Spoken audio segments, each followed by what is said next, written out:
Also joining us this morning from One Market in San Francisco, Steve Vassallo from Foundation Capital, which has invested in Uber. Steve, it's good to see you this morning.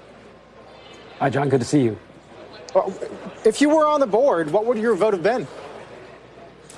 I for sure would have supported this transition. I think it's long overdue, as Kara just outlined. I think there's just a very strong gravitational pull in the Valley to support founders as long as you possibly can.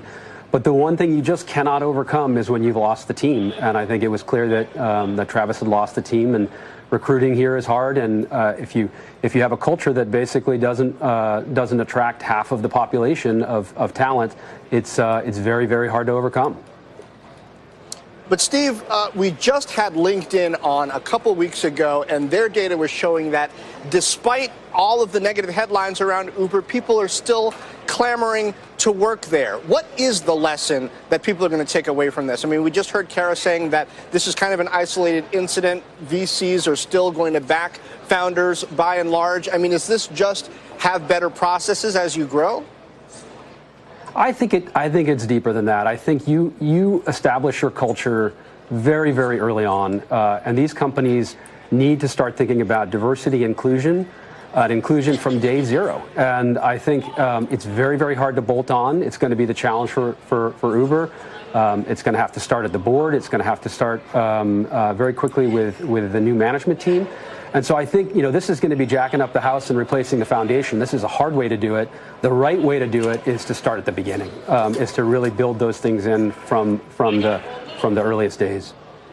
Just to push back a little, Steve, because, so many of our guests, investors and management professionals on our air today have said that this is the right move. I don't want to defend Kalanick's behavior at all, but I think it was widely telegraphed that he was a fighter and he was a disruptor, and he fought with the regulators and he fought with reporters and competitors, and that's what helped lead to the amazing success and the eye-popping valuation that Uber got. And I just wonder, without him there, without that sort of disruptive force, it may be for better given where Uber is and some of the recent revelations, but is that going to be a big problem for Uber?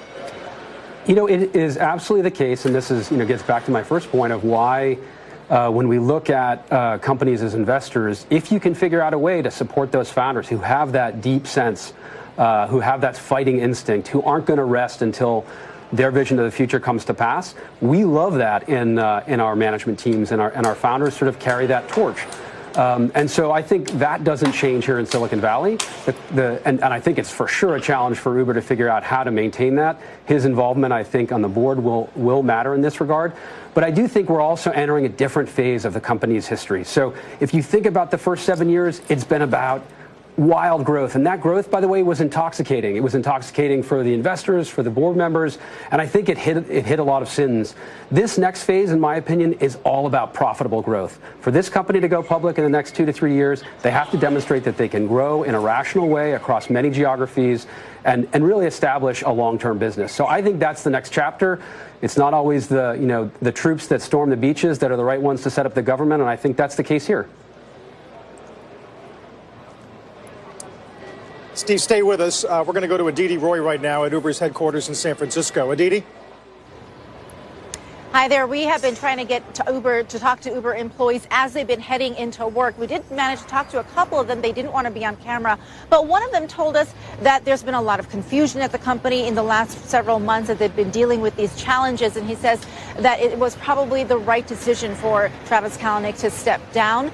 They said that investors are obviously very critical to the company. So he believes that this is the right step forward in the company trying to move past some of these challenges. Another employee told us, though, that he doesn't work directly with Travis, that he does believe that Travis should have been given a second chance. And he says that he's noticed a lot of positive changes in the company the last several months as they've been grappling with these issues of harassment and culture. We did talk to a number of Uber users, people who simply work or live in San Francisco here, and the vast majority of them said this was the right move, that they believe that it was the right thing for Travis to step down, for the company to move forward, and sending a message to Silicon Valley about not tolerating some of these challenges that they've been dealing with.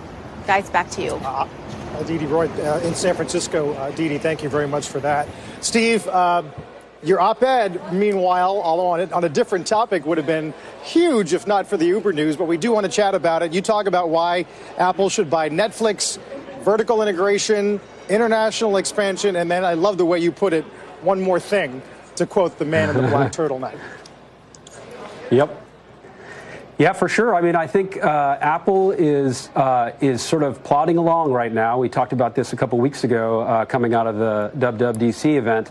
And I think when we see bold moves like Amazon did last Friday and taking out Whole Foods, and on the same day with much less fanfare, Apple poached 2 Sony Pictures executives. And my point of view is they're going to need a lot more than 2 executives because I think Apple fundamentally is about emotion and emotional connection with its consumers, and content and digital media and entertainment are a core to that. So it's time for a bigger move here.